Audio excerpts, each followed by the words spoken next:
સ્વાગત છે મિત્રો આપ સૌનું ભક્તિ સંધ્યા ચેનલમાં।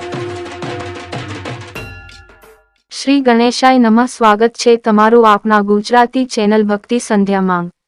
આજે આપણે જાણીશું અમાસના દિવસે શરૂ થતું માંગ દશામાંગના વ્રતની માહિતી, જેમ કે વ્રત કેવી રીતે કરવું, વ્રત કથા બગુન ગુજરાતીમાં જાણીશું। મિત્રો, જો આ વિડિયો આપને પસંદ આવે તો લાઈક અને શેર કરો અને સબસ્ક્રાઇબ કરવાનું ભૂલશો નહીં, જેથી આવનારા વિડિયો આપને નિયમિત મળતા રહે। વ્રતની વિધિ। દશામાંગનું વ્રત અષાઢ વદ અમાસથી શરૂ થાય છે। આ દિવસને દિવાસો કહે છે। આ દિવસે પ્રાત સ્નાન કરી ધૂપ દીવો કરી શ્રદ્ધાપૂર્વક દશામાની કથા સાંભળવી। 10 દિવસ સુધી નકોરડા ઉપવાસ કરવા। માટીની સાંડણી બનાવી તેનું પૂન કરવું, બના તેનું પૂજન કરવું। દસમે દિવસે એ સાંડણીને નદીમાં પધરાવવી। 5મા વર્ષે વ્રતનું ઉજવણું કરવું। યથાશક્તિ ચાંદી કે પંચધાતુની સાંડણી બનાવરાવી બ્રાહ્મણને દાનમાં આપવી। વસ્ત્રદાન કરવું અથવા નદીમાં પધરાવી દેવી। દશામાંગની વ્રત કથા આ પ્રમાણે ઉલ્લેખ કરવામાં આવેલ છે। સુવર્ણપુર નગરીમાં જગજીતસિંહ નામે ઘણો જ ગર્વિષ્ઠ રાજા રાજ કરતો હતો। નગરની સમૃદ્ધિનો પાર ન હતો। રાજાની ગુણિયલ, સંસ્કારી અને અતિ સુશીલ તથા રૂપવતી રાણીનું નામ અનંગસેના હતું। રાણી ઘણી જ નમ્ર અને ધર્મિષ્ઠ હતી। એ ઘણીવાર રાજાને અહંકાર ન કરવા સમજાવતી, પણ રાજા એની વાત કદી ન સાંભળતો। એક દિવસ રાજમહેલના ઝરૂખે બેઠેલી રાણી નદીના કિનારે સ્ત્રીઓને વ્રત કરતી જોઈ। તેથી રાણીએ કુતૂહલવશ થઈ તરત દાસીને આજ્ઞા આપી કે નદી કિનારે 16 શણગાર સજીને ટોળે વળેલી સ્ત્રીઓ શું કરે છે એ જાણી લાવ। દાસી દોડતી દોડતી સ્ત્રીઓ પાસે ગઈ અને પૂછવા લાગી, જે તમે બધા શું કરો છો? ત્યારે એક સ્ત્રીએ જવાબ આપતા કહ્યું, અમે દશામાનું વ્રત કરીએ છીએ। આ વ્રતની વિધિ એવી છે કે સૂતરના 10 તાર લઈ 10 ગાંઠ વાળવી, ગાંઠે ગાંઠે કંકુના ચાંદલા કરવા। ત્યારબાદ સ્ત્રીએ વ્રત ક્યારે કરવું, કેવી રીતે કરવું વગેરે જણાવ્યું। દાસીએ મહેલમાં આવીને રાણીને બધી વાત કરી। ધાર્મિક સ્વભાવની રાણીને પણ આ વ્રત કરવાની ઈચ્છા થઈ। મનથી વ્રત કરવાનું નક્કી કર્યું। એણે રાજાને આ વાત જણાવી તો અહંકારી રાજાને ના પાડી દીધી અને કહ્યું, આ વ્રત તો ગરીબ માટે છે, તારે તો ઘણી સાહેબી છે, ધન દોલત, નોકર ચાકર, બાગ બગીચા, રાજપાટ બધું છે, માટે આ વ્રત કરવાનું જ છોડી દે।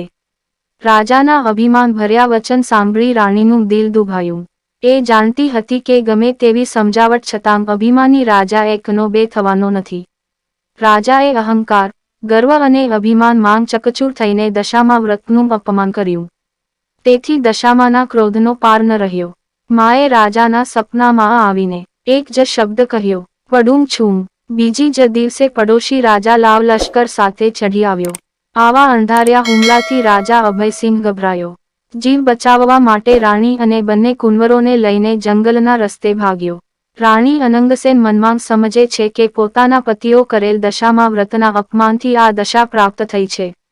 ઘોર જંગલમાં રાજા રાણી ઉઘાડા પગે ચાલ્યા જાય છે। પગમાં કાંટા કાંકરા ભોંકાય છે। દુઃખ અને થાકનો પાર નથી। કુંવરો તરસ્યા થયા છે। એટલામાં એક વાવ આવી। રાજા પાણી લેવા માટે વાવમાં ઉતર્યો તો દશામાએ અદૃશ્ય રહીને બંને કુંવરોને ખેંચી લીધા। કુંવરોને અદૃશ્ય થઈ ગયેલા જાણી રાણી વિલાપ કરવા લાગી। રાજા પણ મનમાં સમજી ગયો કે નક્કી આ દશામાનો કોપ છે। એ રાણીએ આશ્વાસન આપતા સમજાવે છે કે જેને આપ્યા એને લઈ લીધા, હવે એ જ આપશે। રુદન કરતી રાણીને સમજાવતો રાજા આગળ ચાલ્યો। થાકના લીધે બંનેના પગ ઘસડાય છે। પગમાં વેઢા વેઢાના કાંટા ભોંકાઈ ગયા છે, તેથી પીડાનો પાર નથી। રસ્તામાં એક વાડી આવી। રાજાને થયું કે હાશ, બે ઘડી વિસામો તો મળશે, પણ રાજાએ વાડીમાં જેવા પગ મૂક્યા તો ખીલેલા ફૂલો કરમાઈ ગયા। વાડીનો માળી વિચાર કરવા માંડ્યો કે નક્કી આ માણસ પાપી પગલાંનો છે। તેથી માળી લાકડી લઈને રાજા રાણીને મારવા દોડ્યો। રાજા રાણી માંડ બચીને ભાગ્યા। જીવનથી હતાશ થઈ ગયેલા ભિખારી જેવી હાલતમાં બંને એક નગરમાં આવ્યા। એ નગર રાજાની બહેનનું હતું। રાજાને આશા હતી કે બહેન જરૂર આશરો આપશે। એણે પાદરેથી પોતાની બહેનને સંદેશો મોકલ્યો કે તેનો ભાઈ આવ્યો છે। બહેન પોતાના ભાઈને સોનાની ગાગરમાં સુખડી મોકલાવી અને સાથે સોનની સાંકળી મૂકી, પણ સોનાની ગાગર પિત્તળની બની ગઈ। સુખડી ઈંટના કટકા બની ગઈ અને સોનાની સાંકળીના બદલે ફૂંફાડા મારતો કાળો નાગ નીકળ્યો. રાજા વિચાર કરે છે કે મારી સગી બહેન મને મારી નાખવા આવું ન કરે. નક્કી આ દશામાના કોપને કારણે થયું છે. આવો વિચાર કરીને રાજાએ ગાગર ત્યાં જ દાટી દીધી અને રાણીને લઈને આગળ ચાલ્યા. ચાલતા ચાલતા એક નદી આવી. નદીના કાંઠે ચીપડાના વાડા છે. રાજા બે હાથ જોડીને વાડાના માલિકને કરગરવા લાગ્યો કે ભાઈ, 7 દિવસના ભૂખ્યાં છીએ, દયા કરીને એક ચીપડું આપ. ખેડૂતે દયા કરીને એક ચીપડું આપ્યું.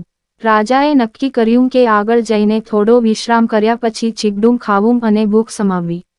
પૂર્વે બન્યું એવું કે એ ગામના રાજાનો કુંવર 2 દિવસ પહેલાં રિસાઈને ભાગી ગયો હતો.